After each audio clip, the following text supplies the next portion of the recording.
Hi. Today we will discuss a variety of function generator, that is, or a different, you can call it a different version of function generator. We are discussing the function generator. The purpose of the function generator is to generate different type of waveforms that we require for the laboratory purpose or the testing purpose of the different circuit. Now in this function generator, and the waveform we required maybe the square wave like that, which is the basic requirement. Next we may require a very basic pulse waveform like that, or maybe a triangular wave-shape generator like that. So here in the previous class we have tried to make a circuit that will generate this kind of waveform and today we will see a different kind of circuit which will generate a triangular waveform. That is also a requirement of a function generator. So next, the circuit. Now you can see the circuit. This is a very basic op-amp circuit, and the circuit consists of mainly two components. First one is, this is your open loop. This is a open loop circuit, op-amp circuit, obviously op-amp circuit, and this is the closed loop.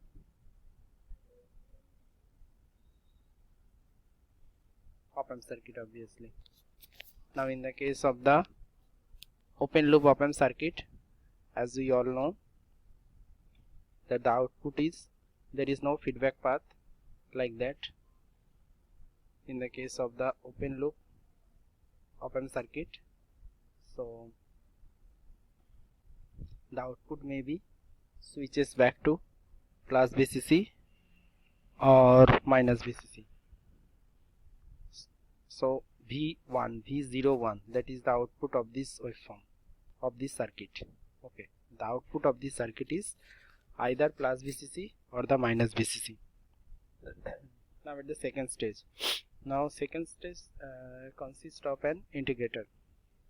Now you can see that integrator, there is a combination of the RC, okay, which will also determine the frequency of this waveform generator, and the output of this integrator is obviously your triangular wave, some sort of. So in this circuit we will discuss the V01, V02 and also Vx, what are the shapes, and maybe some sort of basic understanding of the equation.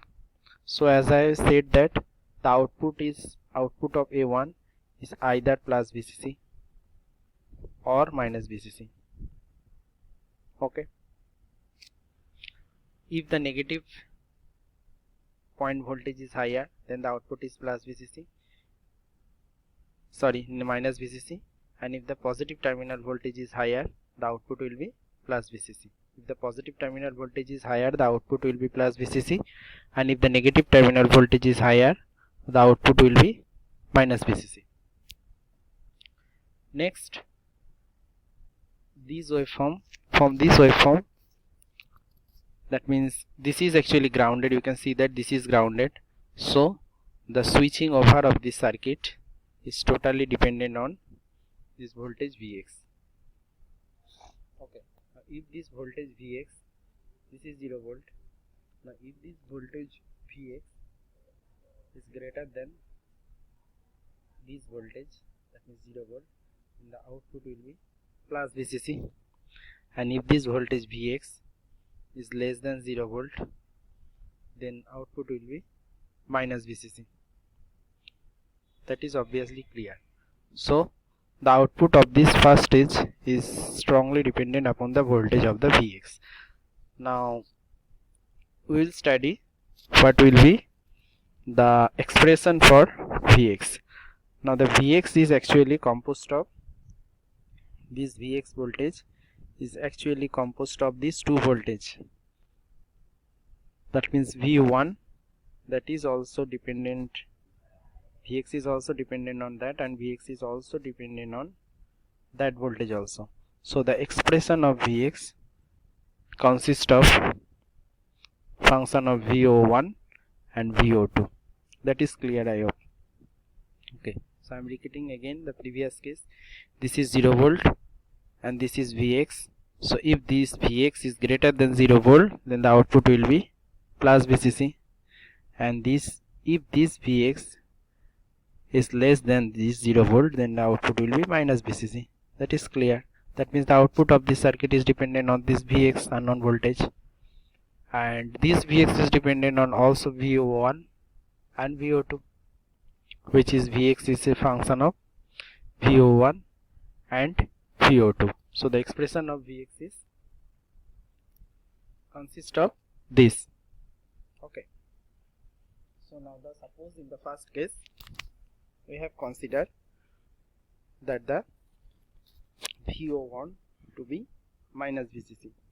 In the first case we consider, next we are considering the expression. So in the first case we have considered that the VO1 is minus VCC. Okay, VO1 is minus VCC. So from the circuit you can see that from the voltage divider rule, this is VO1, so this voltage will be VO1 R1 divided by R1 plus R2, and VO2 R2 divided by R1 plus R2. This is simply the voltage divider rule. Now from this voltage divider rule we can see that VO1 changes state, the output of, this is the expression of Vx. From that we can see that this is the expression of Vx, and here it is written that VO1 changes state when Vx is 0. That means I have said that whenever Vx is switching from, this is Vx 0 volt and this is Vx voltage. Now if this Vx voltage is crossing the 0 volt upper side or crossing the voltage lower side, the output of this V01 is either plus VCC or minus VCC. Okay, so that is the meaning of that. So whenever VO1 changes state, that means VOX is equal to 0. So we are putting VOX equal to 0 for the threshold condition, and from that we have calculated the value of VO2 like that. Okay, this is need not to explain. This is a simple formula. The thing we want to emphasize here, that means VO1 0 volt, whenever VO1 changes state, Vx is 0 volt. That is the threshold condition. That is the main point here. That's why we are putting 0 volt. Okay, that means I am again drawing this. This is Vx, this is 0 volt. So whenever it is 0, the circuit is ready to change its state. VO1 is ready to change its state. So that condition is being put there, VO1. Okay, so VO2 is, you can see that the expression of VO2 is this. Okay, this is simple. Next, whenever VO2 reaches the, it is written that whenever output voltage VO2 reaches the amplitude given by this is the amplitude of this VO2. Next, the output of the comparator changes state. That means whenever VO2 reaches that level decided by that, then again triangular waves that is being generated decreases linearly. That means output of VO1 output is either like that. Okay, and for that condition the integrator try to integrate this like that. The integrator positive slope after that point VO2, that means the integrated output, after reaching that point this VO2 is affecting the Vx. So this is again going to change the VO1. So that's why it is in the negative slope, and this is going to decrease.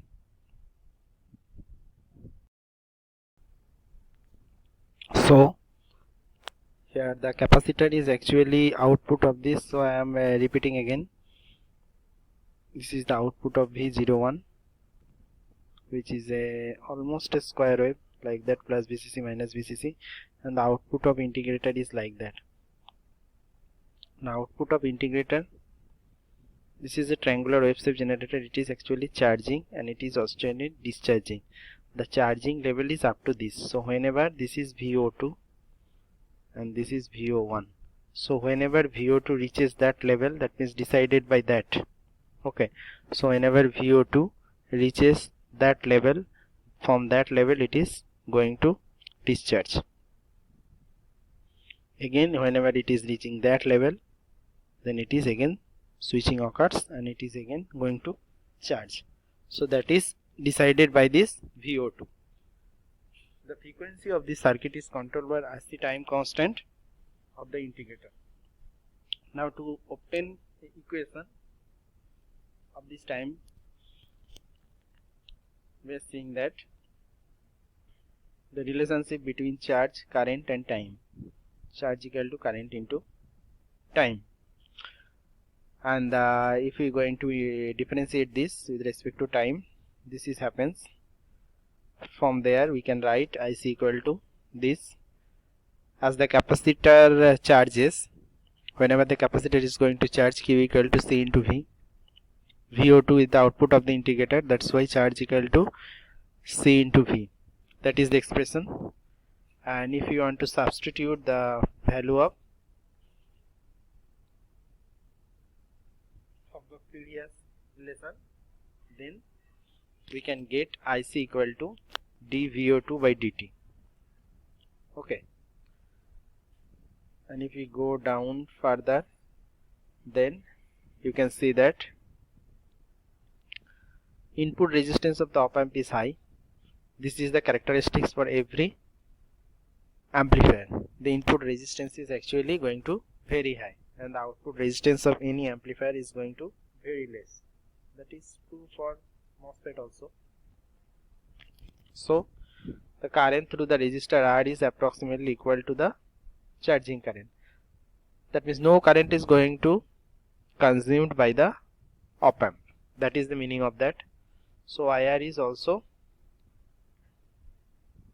going to same. Whatever may be the current flowing through the resistance is going to same with the IC. That is the meaning of that. Next, waveform.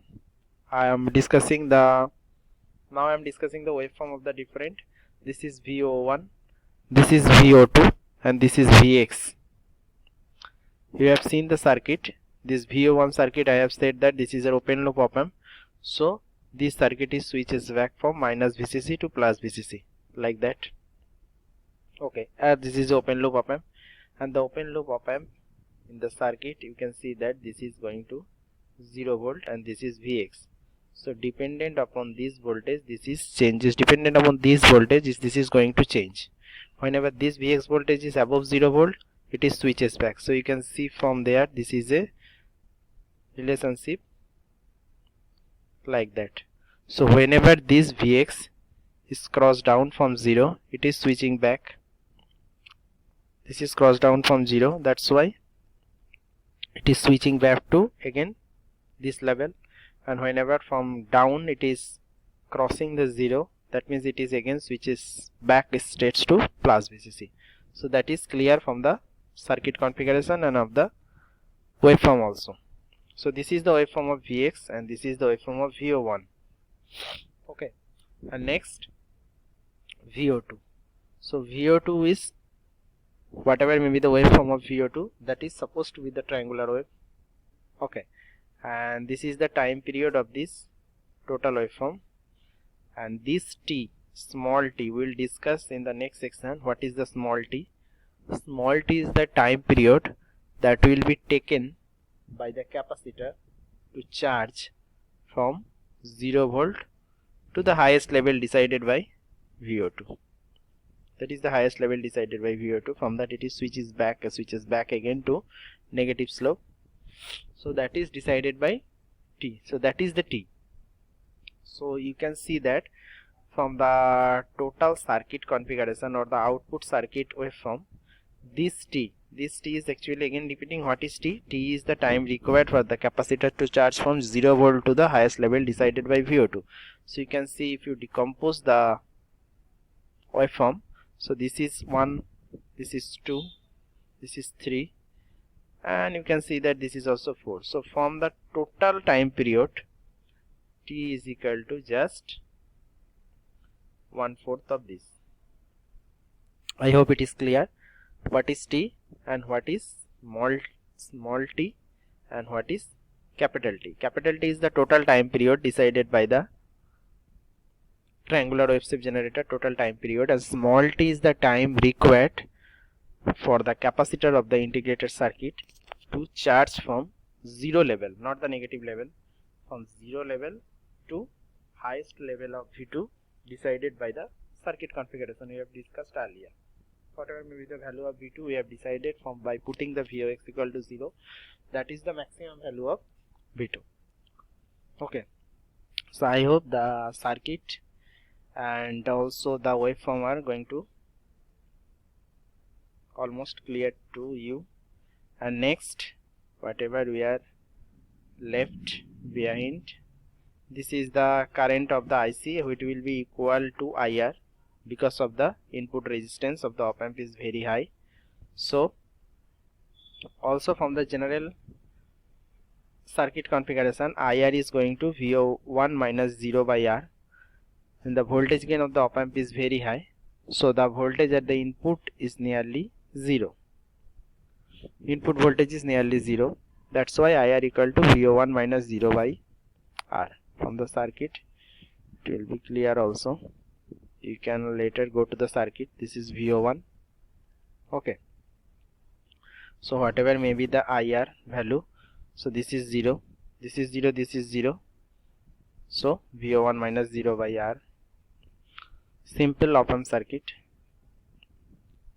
Okay, you can see later it through the circuit diagram. Next, just by substituting this IR, integrating by both sides dV2, it is going to out this D. If you integrate this, then it is going to VO2, and again integration, so VO1 divided by RC into RC, okay, into T.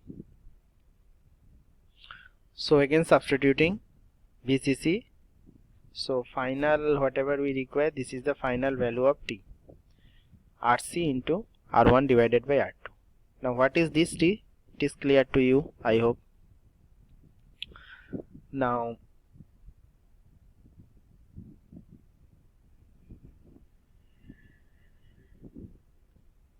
this T, I have said that also, that this T is equal to T by 4. That is clear from the waveform. So capital T, what is the value of capital T? We are doing all this to get the frequency of the waveform, whatever may be the frequency generated of the output of this triangular wave-shape generator, that will require whatever may be the frequency, value of the frequency, by the help of the circuit, different circuit components. So that's why we are calculating this T, and this small t and capital T has a relationship from the waveform.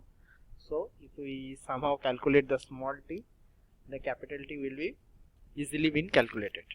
So the frequency is reciprocal of this. Okay, so up to this is the triangular wave-shape generator. So I recommend to study this waveform very accurately, then only you can get all the triangular wave-shape generator circuit clearly. Thank you.